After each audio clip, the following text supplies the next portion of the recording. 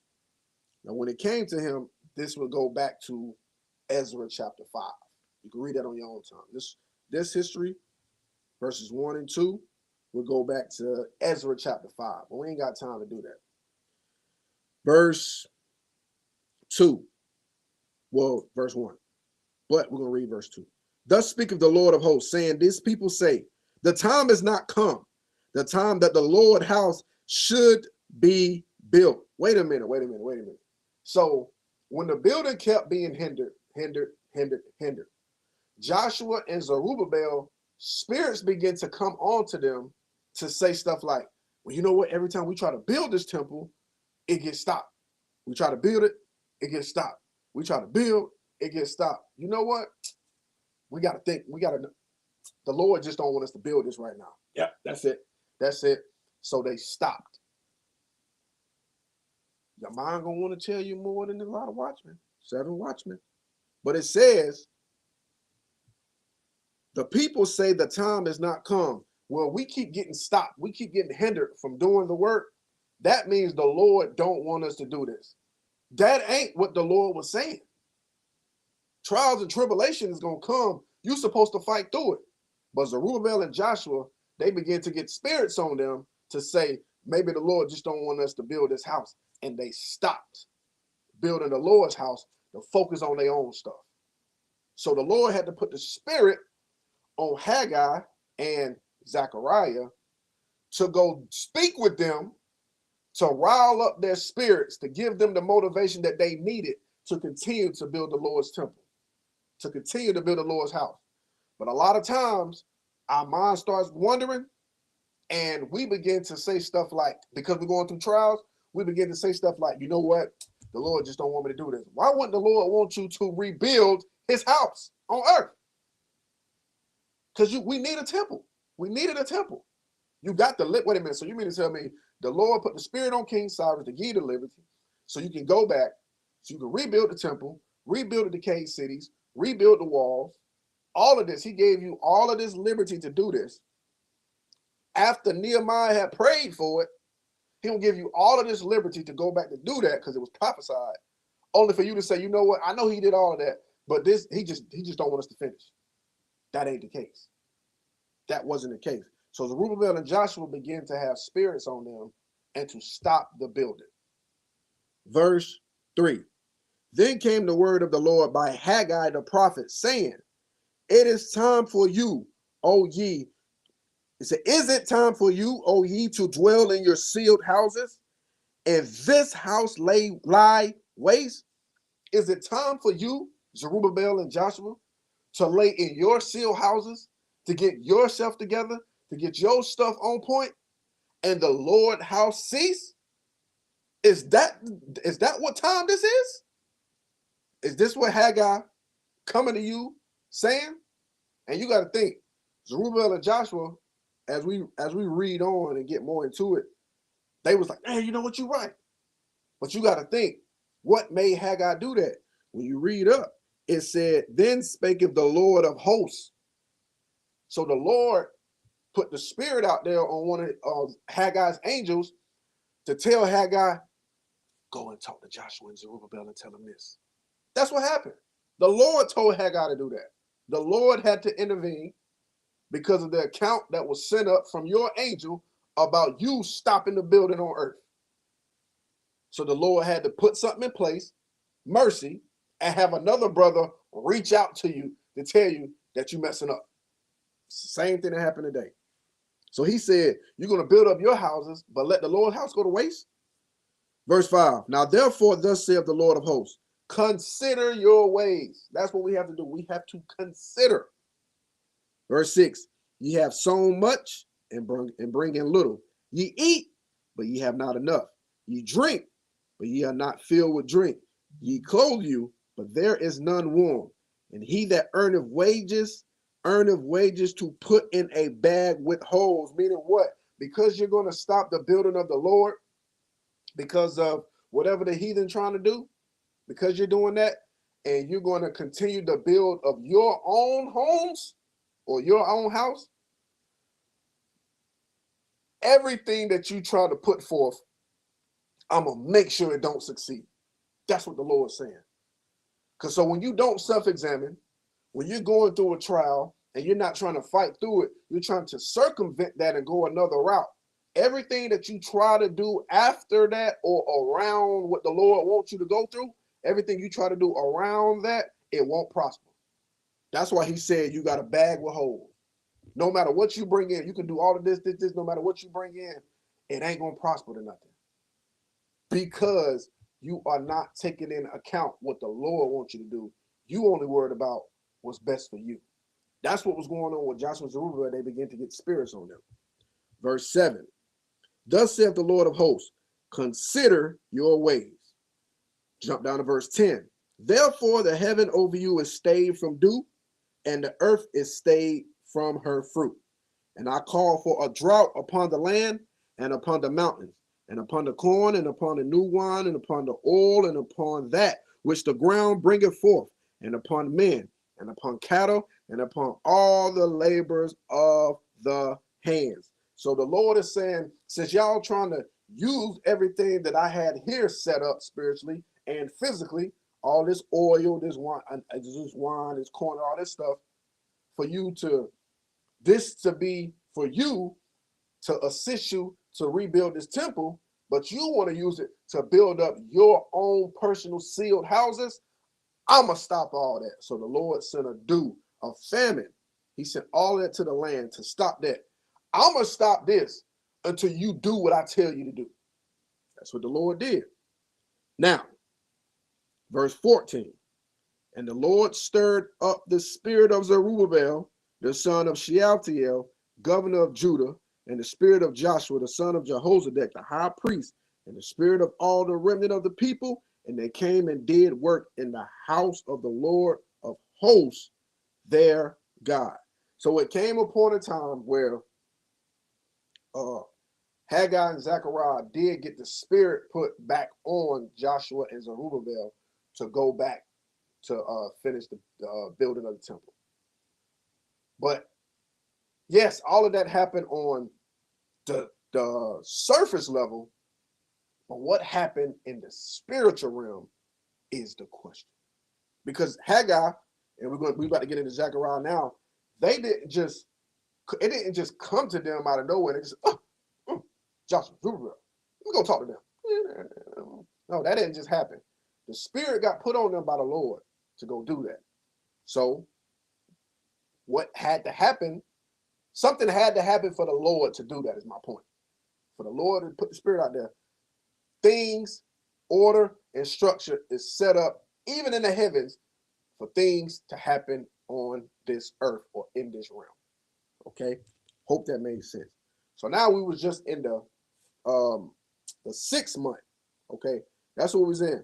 Now we're going to jump to Zechariah. Now, Zechariah was in the 8th month. Yes, Zechariah was in the 8th month. So 2 months prior before that, Haggai went to Zerubbabel and Joshua, getting on them, blasting them, say, hey, man, y'all got to build this temple. Why y'all over here messing with y'all own stuff? So then he said, that's why this is happening. That's why you're not progressing. That's why you got a bag full of holes. That's why you got all these earnings, but you ain't bringing in no wages. That's why the dew is happening. That's why the mildew is here. That's why the corn went down. That's why all of this stuff is laid to waste. Because Zerubbabel and them was wondering like, yo, what's going on? It's like that because you're letting the Lord's temple go to waste while you're building up your house. That's what Haggai was telling them. Haggai had to intervene. Okay. Now, during that intervention, something happened with Haggai, and then something happened with Zechariah. Okay. Zechariah was on the same time period as Haggai, 522 to 515, Persian captivity. They knew each other. They all knew each other. Now, this was the motivation that we're about to read that was given to Zerubbabel and Joshua in Ezra chapter 5 and Ezra chapter 6. somewhere up in there. You can read it on your own time. I ain't gonna have time. But remember what I said. We're gonna do a little bit of reading. We'll get some precepts, but I gotta get y'all to understand what happened. Why did the spirit get? How did the spirit get put on Haggai in order for him to say these things to Zerubbabel and Joshua? It said the spirit of the Lord did it. Okay, what happened in that concept? Like, how did all that come together for the Lord to say, go put that spirit on Haggai? We're going to see. Zechariah chapter 1 and verse 1. In the 8th month, in the 2nd year of Darius, came the word of the Lord unto Zechariah, the son of Berechiah, the son of Adu, the prophet, saying, the Lord have been sore displeased with your fathers, Joshua and Zerubbabel.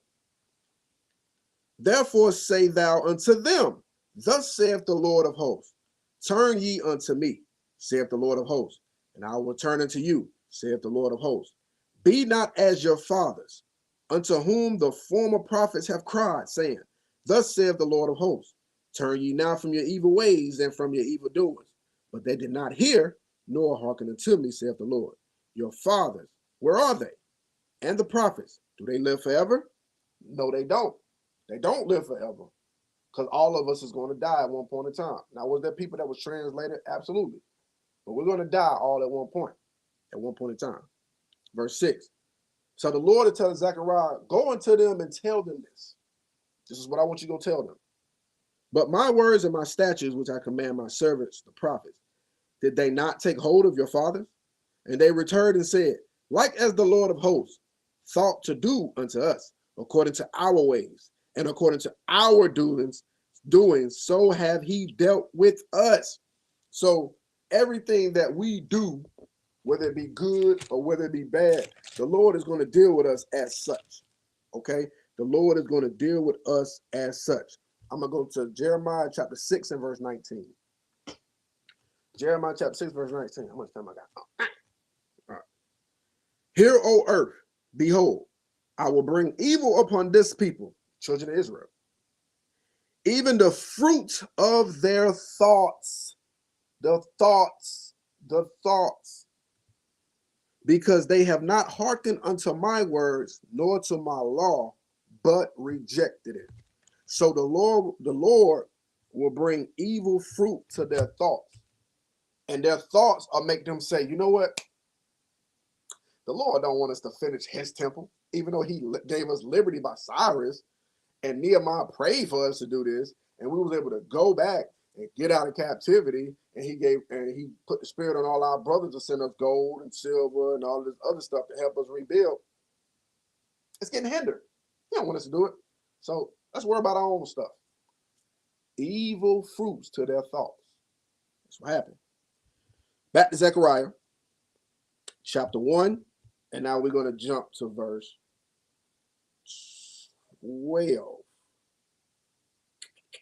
We're going to jump to verse 12, okay? Verse 12.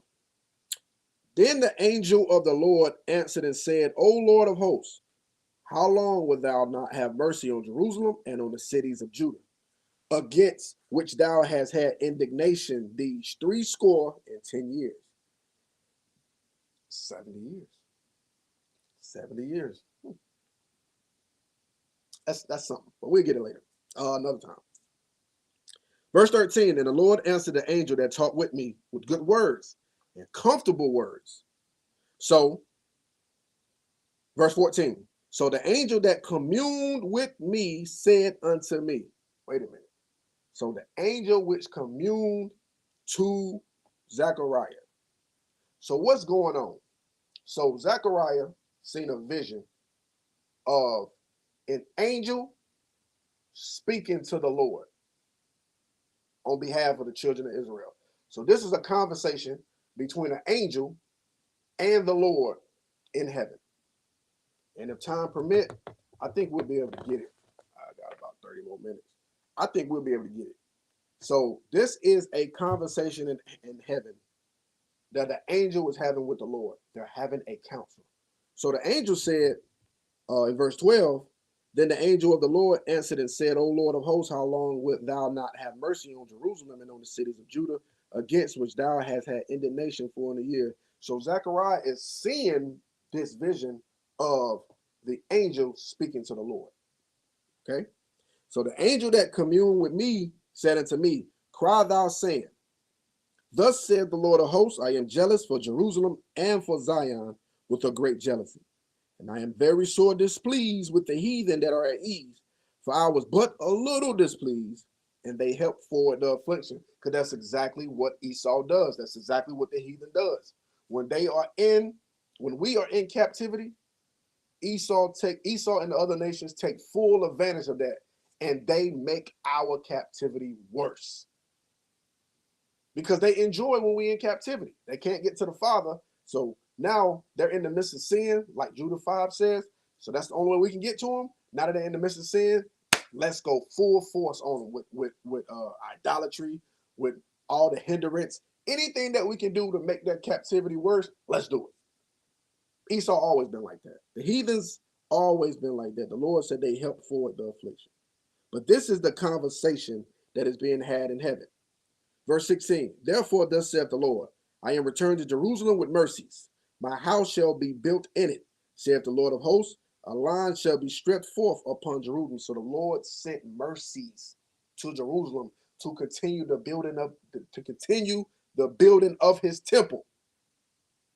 So those mercies was Haggai and Zechariah.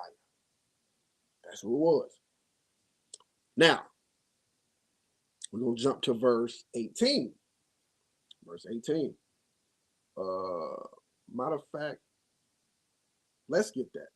Let's get Job 1 and 6.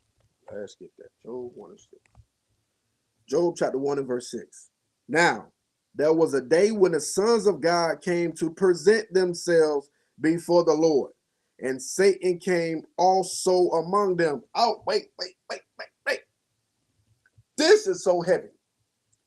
It said the sons of God came to present themselves to the Lord, and Satan was there as well. Meaning, the Lord ain't fight Satan. Satan got kicked out, and now they just battling. That ain't happening. When the Lord called for a council in the heaven, in the spiritual realm, all the angels, including Satan, has to come and give a report. That's very heavy. The angels come, and Satan comes. Remember that. An angel comes, and then Satan comes with his report. Remember that. That's very heavy in Zechariah's point of view. Okay? Now, Zechariah chapter 1, verse 18. Is that what I want? Yep, Zechariah chapter 1, verse 18. And it reads, then lifted I up mine eyes, and saw, and behold, 4 horns. Those horns was Babylon. Make sure you write this down. Babylon, Persia, Greece, Rome. Babylon, Persia, Greece, Rome. Those are the 4 heads. Those 4 horns. I apologize. 4 horns. Babylon, Persia, Greece, Rome. All right. Zechariah chapter 1, verse 19.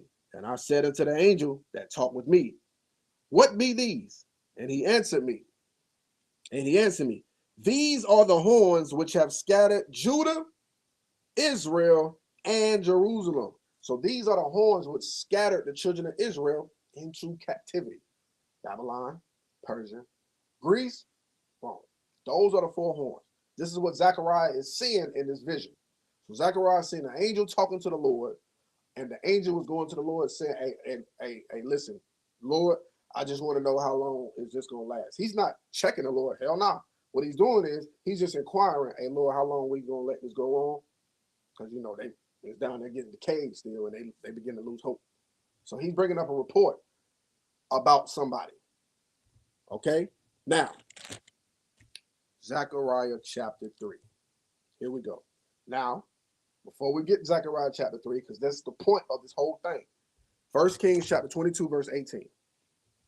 I'm about to show you what's about to happen. We already read Job 1 and 6.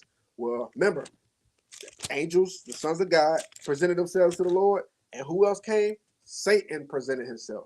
Because he himself, too, have to give a report on what he's doing to and fro in the earth. All right?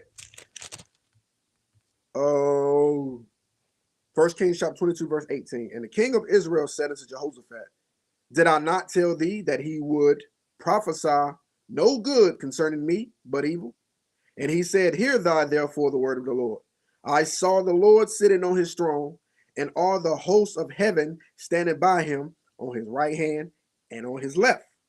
And the Lord said, who shall persuade Ahab that he may go up and fall at Ramoth Gilead? And one said on this matter, and another said on that matter. What is going on right now? This is a council that is being had in the heavens. A council that is being had. So the same way we have to go into the back and have councils, the same way we do that is the same way the Lord in heaven does it. The Lord in heaven, he calls all the sons of God, which are the angels, including Satan, and they have counsel. So the Lord got good angels and he has evil angels, and they have a counsel on what should be done in the earth. So it's a counsel in heaven. I wanted to start there. Now we're going to get an account, Zechariah's point of view, of what he's seen in the vision when he saw this angel talking to the Lord. Watch this. Zechariah chapter 3, verse 1. Going to be reading a little bit. Hopefully we can finish it. And he shewed me, Joshua, the high priest, standing before the angel of the Lord, and Satan standing at his right hand to resist him. Wait. We just read that is a council that's happening in heaven. Okay, it's a council that happens in heaven on what to do on the earth. Then we read it another place where it said the sons of God have to present themselves to the Lord to give a report. Even Satan has to tell the Lord what he's been doing to and fro. That's called a report. That's called giving an account, according to Hebrews. So what Zechariah saw was a vision of an angel talking to the Lord in heaven. In that vision, he's explaining in the spiritual realm what he sees. So in that vision, Joshua, the high priest, this is verse 1, standing before the angel of the Lord, and Satan at his right hand to resist him. To resist him. So what is going on? You have the Lord right there. He's the judge. You have the Lord right there. You have Joshua right here. You have Satan on his right hand. And then you have an angel on the left side of Joshua. What is all going on here? Let's see. Matthew chapter 18 and verse 10. I'm trying to get y'all to get that vision. You have the Lord, they're looking up to the Lord because the Lord has to give the final say so. You have Joshua right here. You have Satan on his right hand to resist him. And then you have an angel on his left side. Who was that angel on that left side of Joshua? Let's see. Matthew chapter 18 and verse 10. Yep. Take heed that ye despise not one of these little ones. For I say unto you, that in heaven their angels do always behold the face of my Father which is in heaven. He said, their angels do always behold the face of my Father which is in heaven. So what, meaning what?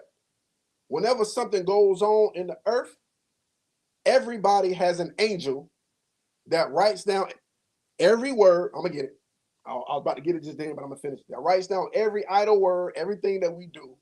Their angel then takes that account or that report to the Father. Hey, listen, Christ, well, not the Father, taking to Christ. Hey, listen, Christ, Lord, this is what the dude that you got me over, this is what they got going on. The same way we are over 10 men, 20 men, 50 men, 1,000 men, 100 men, 5,000. The angels got millions of brothers and stuff. Purposely, I don't really know how. I ain't gonna say that. I don't know how many. I know everybody got their own angel. I'm gonna leave it there. I ain't gonna say nothing more, nothing less. Everybody got their own angel. That I do know. That's according to the scriptures. And that angel will give a report to the Lord about what you've been doing. Just put that up there. So remember, it is Joshua, the Lord, Satan on the right, and an angel on the left. That angel, let's see, Matthew chapter 12 and verse I ain't write it down. Oh, yes, I did. 36. But I say unto you that every idle word that men shall speak, they shall give account thereof in the day of judgment. I did write it down. All praises. In the day of judgment. Every idle word that you say, everything that you do will give account thereof in the day of judgment. So who was that angel that was standing beside Joshua? That was Joshua's personal angel in the spirit realm. So that angel overseed everything that Joshua was doing. And when Joshua would do something good or evil, or spirits will begin to come on him when he about to go off, the angel will write down every idle word, every action, and send that report go up to the heavens and give that report to the Lord. I got to put this together. I'm trying to bridge it together because I ain't got much time. But that's what's going on. So now that you got the scene, you got Joshua, you got the Father, you got the Lord, you got the angel, Satan on the right hand, and you got Joshua's angel on his left side. Okay? Now, let me speed it up a little bit. I'm sorry I had to take the long route, but I have to give y'all history in here. Now, Zechariah chapter 3, verse 2. And the Lord said unto Satan, the Lord rebuke thee, O Satan, even the Lord that have chosen Jerusalem rebuke thee. Is not this, Joshua, a brand plucked out of the fire? So he was saying, I rebuke you, Satan, because Joshua is somebody that I am dealing with on another level. I'm dealing with him on another level. So is this the one that you're going to try to bring towards me to resist him? Why is the Lord saying that? Let's get it. Luke chapter 22, verse 31. Let's see, because remember, Satan goes to and fro on who he can devour. Watch this. Luke chapter 22, verse 31. And the Lord said, Simon, Simon, behold, Satan hath desired to have you, that he may sift you as wheat. So Satan will sift you out if you're doing the work of the Lord. If you are really putting forth your hand to the plow, now it's gonna be other cases where people are doing something and the Lord put spirits out there to wake you up or to push you to do more. That does happen too. But it comes a point in time when Satan desires to have you. Satan will desire to have you when you are putting in the works of the Lord. So if you ain't getting tried at all, ain't talking about a little trial. Oh, I got a trial, my tire pop. No. We talking about trials. If you ain't really going through nothing, you might want to self-examine. You may not be putting in the brick that you think you putting in, because if you really like the forefronters of this truth, the ones that's really going through it, because we all putting in our brick, but the ones that the Lord is really dealing with, those are the ones that Satan are going to sift out. So Satan sift out Joshua. How did he sift him out? When the hindrance of the building began to happen, Zerubbabel and Joshua began to get spirits on them to say, we need to stop building the Lord's house. All of that was because of Satan. He was sifting out Joshua and Zerubbabel. In this context is going into Joshua. He was sifting him out because they was doing the work of the Lord. Now remember, I said you had Joshua, you had the Lord, you had Joshua's angel on his left, and you had Satan on his right. This says Satan will sift you, right? Revelation chapter 12 and verse 10. What happens in the spiritual realm when as Satan tries to sift you and he puts the spirits out there to see if you're going to go for it? Because he's like a roaring lion. Revelation chapter 12, verse 10. And I heard a loud voice saying in heaven, now is come salvation and strength and the kingdom of our God and the power of his Christ. For the accuser of our brethren is cast down.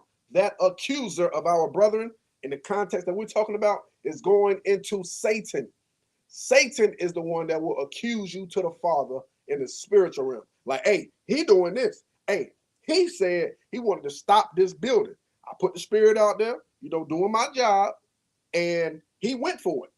So that's the report I got on Joshua. His angel was standing there saying, "Hey, wait a minute, Lord. This is a brand. This is we're gonna get it. A brand plucked out of the fire. I hope I'm saying it right. A brand plucked out of the fire. We're gonna go back to that. I think we got time." He said, "This is somebody that you chose. So what are they doing? Satan is trying to resist you to give his report to the Lord, so the Lord can judge you in a bad way, and your angel is talking to the Lord too, on behalf of you." So Zechariah is seeing this vision in heaven of Joshua's angel fighting on his behalf against Satan, his accuser, to the Lord. That's fire, man. That lets you know while we battling down here, our angels is fighting for us up there. That is fire. That's fire, man. That ain't fire to y'all. I don't know. That's fire to me. How much time I got? Okay. Winding down. Zechariah chapter 3, verse 2. We over at verse 2. But y'all get the concept of what I'm saying. I might have to come back and do a part 2. But y'all, so far, y'all get the concept of the counsel in heaven from Zechariah's point of view. Y'all already getting it. Y'all already put it together. I set the scene up for you. Verse 2. And the Lord said unto Satan, the Lord rebuke thee, O Satan, even the Lord that have chosen Jerusalem rebuke thee. Is not this, Joshua, a brand plucked out of the fire? Let me get Amos chapter 4 and verse 11. Let's explain that. Amos chapter 4, verse 11. Then we're going to go right back to Zechariah because I ain't got much time. I'm trying to get to it. I don't know if we're going to do it, but we're going to try. How much time I got? Yeah. Amos chapter 4 and verse 11. I have overthrown some of you, as God overthrew Sodom and Gomorrah, and ye were as a firebrand plucked out of the burning. Yet have ye not returned unto me, saith the Lord. So what is the Lord saying? The Lord said, even during the time of Sodom and Gomorrah, it's always, basically what he's saying is, you was a firebrand plucked out of that. Meaning it's always going to be a savior that is left that I'm going to deal with after I do this destruction to continue to build up the people. So Joshua and Zerubbabel was those firebrands plucked out of the fire. Those were the ones that the Lord was going to put the spirit on to go back to Jerusalem to finish the building of the Lord's temple. So now the angel was getting on Satan, talking about, hey man, hey, listen, hey, this is him. This is Joshua. Because when you read chapter 3, it's the angel on behalf of Joshua. And when you read Zechariah 4, it's Zerubbabel's angel in defense for him. That's basically what it is. So now, matter of fact, we ain't going to read it, but when you read chapter 4, it said, and that angel that talked with me came again. That means Joshua and Zerubbabel, hey, listen. All right. We'll get that. We'll get that later. Now, Zechariah chapter 3 and verse 3. Now Joshua was clothed with filthy garments and stood before the angel. So Joshua had on filthy garments. So Zechariah is looking up. He sees Joshua standing in front of the Lord, Satan on his right hand, and Joshua's angel in defense of him as his lawyer on his left side. And as he's looking at Joshua, he's like, yo, Joshua's got on some filthy garments. Why is he dressed like that? Like he got on some nasty clothes. Because so in the physical aspect, when you got spirits on you and the devil is on you, and you begin to fall into that temptation, in the spiritual realm, your spiritual self has on filthy garments. I'm gonna prove it.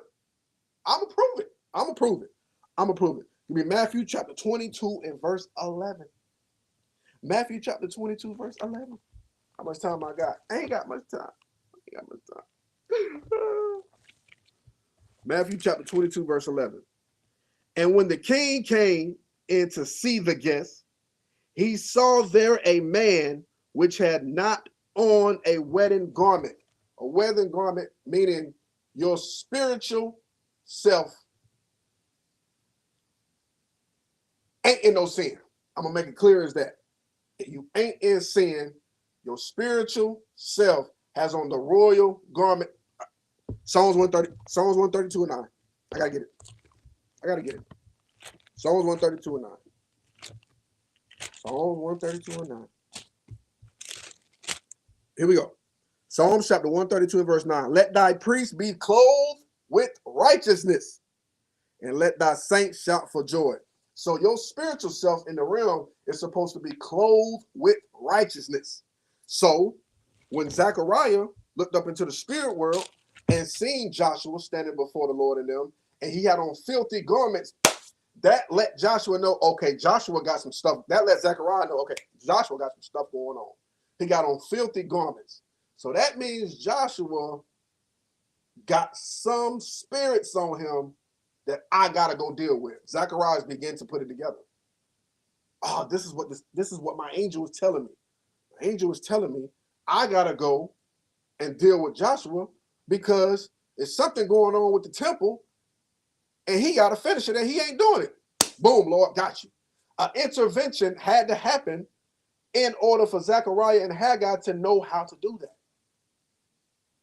That's my whole point. That's why this counsel in heaven is from Zechariah's point of view. I can already see the time. I got like 9 minutes. I ain't gonna finish, but we'll finish it next time. But y'all got the concept so far. So when Zechariah is looking up at Joshua, Joshua has on filthy garments, meaning Joshua's in the midst of some mess. And that's spiritually how we can tell. So in the physical realm, you may be walking around, you got this look on your face, you may see leadership and say, hey, brother, stay in the spirit. What's wrong with you? You all right? Because spiritual man can see it. But everybody can't really see it to the naked eye. You know what I'm saying? They just think you're just walking around. But in the spirit, because you got demons on you and you know it and your angel know it, in the spiritual realm, when your angel goes to the Lord to give an account for you, he said, look, that's what he got going on. And if you are in the midst of something, Satan gonna be right there beside you in the spiritual realm with your angel. Satan gonna be like, nah, look, I put it out there and he did it.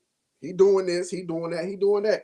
Your angel is right there saying, hey, look, I know he doing that, but let me send somebody else down there, or let me put this in his place, if it's cool with you, Lord, to see if he can fix himself. Because this is a firebrand out of the fire.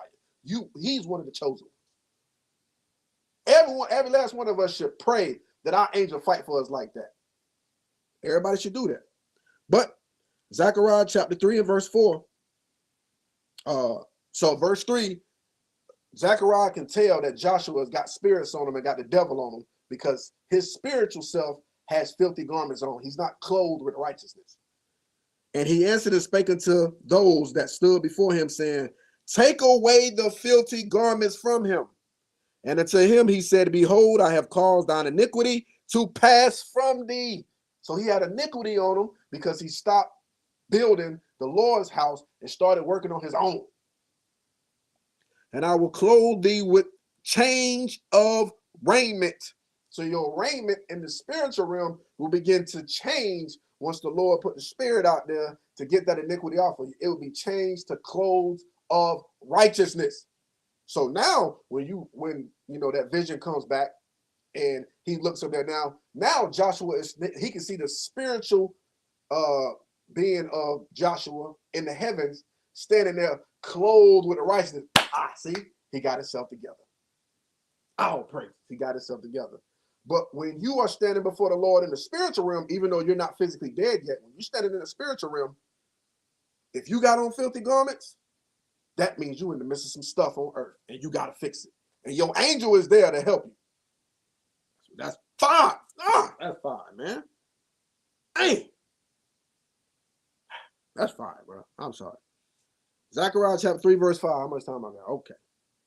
And I said, let them set a fair mitre upon his head.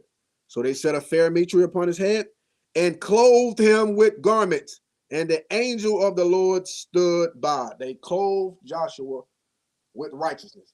So the Lord, on behalf of Joshua's lawyer, it was in the ruler was in favor of Joshua. So he granted the angel of Joshua to put the spirit out there on Haggai and Zechariah and all these places to go talk to Joshua to give him another chance. So Satan don't get the full reins of him. So in that ruling, Joshua's angel got the win. Bam. The Lord hit the gavel. Boom. Go, okay. Send Haggai down there. Send Zechariah down there. And have them go talk to Joshua and Zerubbabel to put the spirit on them to finish that temple. Thank you. Thank you, Lord. Boom. He put the spirit out there. Then that angel When the Haggai did this, that, this, and the third, boom. Boom. 5. Zechariah chapter 3, verse 6. And the angel of the Lord protested unto Joshua, saying, Thus saith the Lord of hosts, if thou walk in my ways, and if thou wilt keep my charge, then thou shalt also judge my house, and shalt also keep my courts, and I will give thee places to walk among these that stand by. So the angel wanted ruling. He put the spirit out there to go tell Joshua, hey, the Lord gonna look out for you as long as you do this. Dang, man, that's fire, bro. Y'all ain't, all of this is Zechariah's point of view. So Zechariah is seeing, so everything that Haggai told Zerubbabel and Joshua, everything that Zechariah is going to tell, so all of that stuff happened on earth is just looking at Haggai's blasting them and getting on them. In the spiritual realm, something had to take place before Haggai and Zechariah and all of them had to do that. It was a council in heaven from Zechariah's point of view. Zechariah chapter 3, verse 8. Hear now, O Joshua, the high priest, that thou and thy fellows that sit before thee, for they are men wandered at. For behold, I will bring forth my servant, the branch. That branch is in all capital letters, which lets you know that branch is Christ. I gotta prove it. John chapter 15. We almost done. I think I can finish. John chapter 15 and verse, I want verse 5.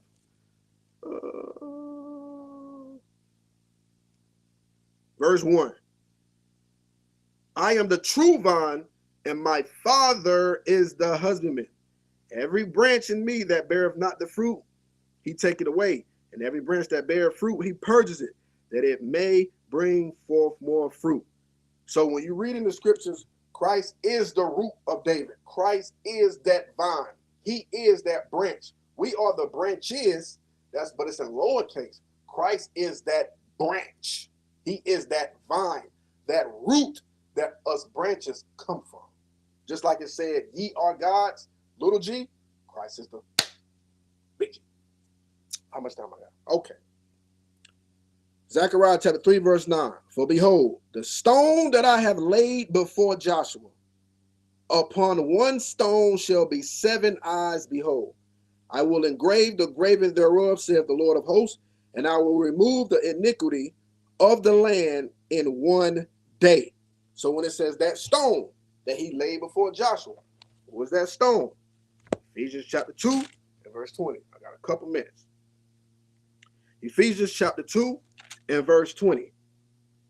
And are built upon the foundation of the apostles and prophets, Jesus Christ himself, the chief cornerstone.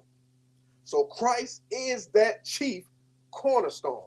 So when we go back to Zechariah chapter 3 and verse 9, when it says, for behold, the stone that I have laid before Joshua, upon one stone shall be given 7 eyes. That stone, that chief cornerstone, according to Ephesians chapter 2 and 20, and according to Isaiah chapter 28, verse 16, that stone is Christ. That's who that stone is. And it said that one stone shall be 7 eyes.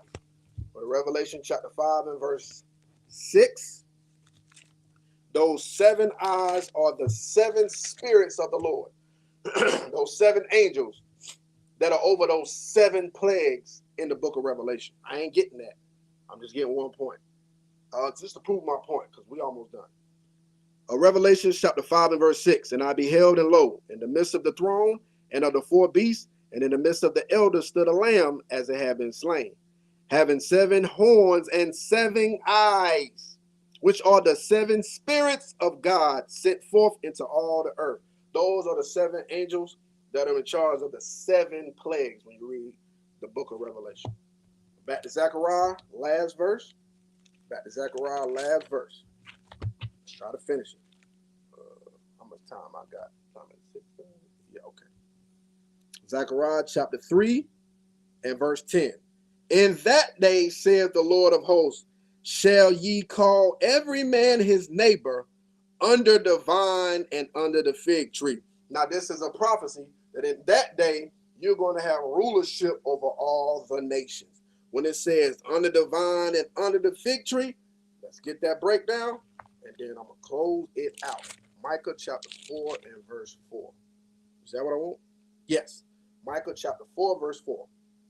But they shall sit every man under his vine and under his fig tree, and none shall make them afraid. For the mouth of the Lord of hosts have spoken it. This is in that day when we're ruling. For all the people will walk everyone in the name of his God. So everyone will walk in the name of his God. What is that saying?